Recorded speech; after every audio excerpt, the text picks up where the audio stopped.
ASBL వారి శ్రీరామనవమి కళ్యాణ మహోత్సవం సింగర్ సునీత గారి మధురగానంతో మార్చి 27 సాయంత్రం 5:30కు బుక్ మై షోలో మీ ఉచిత పాస్ ఇప్పుడే బుక్ చేసుకోండి.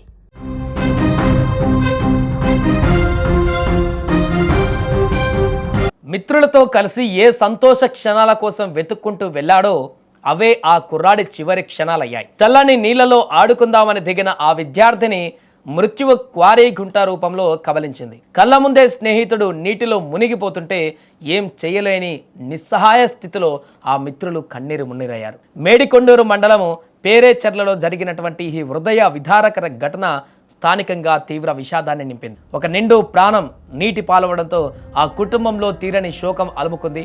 గుంటూరు నగరంలోని తారకరామ నగర్కు చెందినటువంటి 17 ఏళ్ల బండారు చంద్రశేఖర్ ఇంటర్మీడియట్ మొదటి సంవత్సరం చదువుతున్నాడు.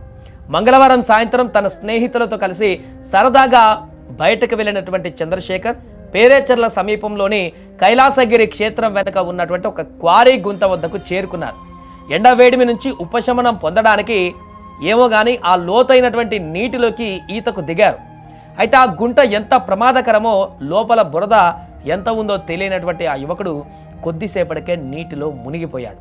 చంద్రశేఖర్ నీట మునగడం చూసినటువంటి స్నేహితులు భయాందోళనతో కేకలు వేశారు. రక్షించడానికి ప్రయత్నించిన ఫలితం లేకపోవడంతో వెంటనే పోలీసు కంట్రోల్ రూమ్కు సమాచారం అందించారు.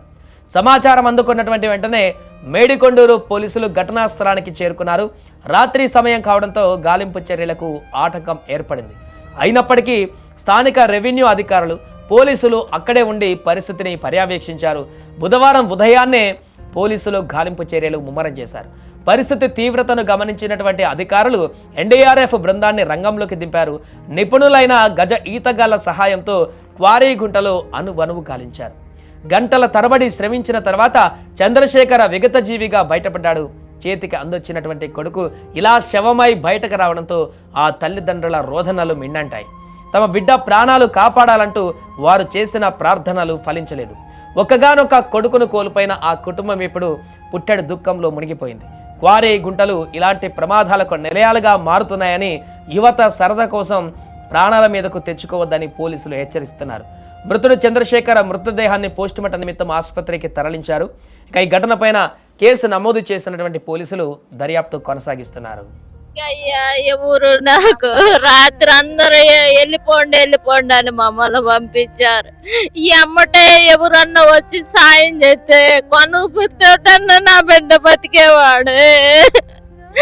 ఎవరు రాలా పొద్దు పోయింది, వెళ్ళిపోతున్నాం, మా వల్ల కాదు. అమరావతి నుంచి పోలీసుల్ని పిలిపించుకోండి, గజేతగాళ్ళు మీరే పిలిపించుకోవాలన్నారు. మాకు ఏ నెంబర్లు తెలియక ఏ టెన్షన్ లో పడి మాకే నెంబర్లు తెలియక అట్టనే పడిపోయి ఉన్నావు. ఎమ్మటే తీసుంటే నా పిల్లగాడు నాకు దక్కేవాడేనయ్యా. ఇప్పుడు కన్నా సాయం చేయండి అయ్యా మీరందరూ. నాకు ఏనాడు బయట తిరిగేవాడు కాదు. వాడు ఇల్లు వదిలిపెట్టి ఇంట్లోనే ఉంటాడు.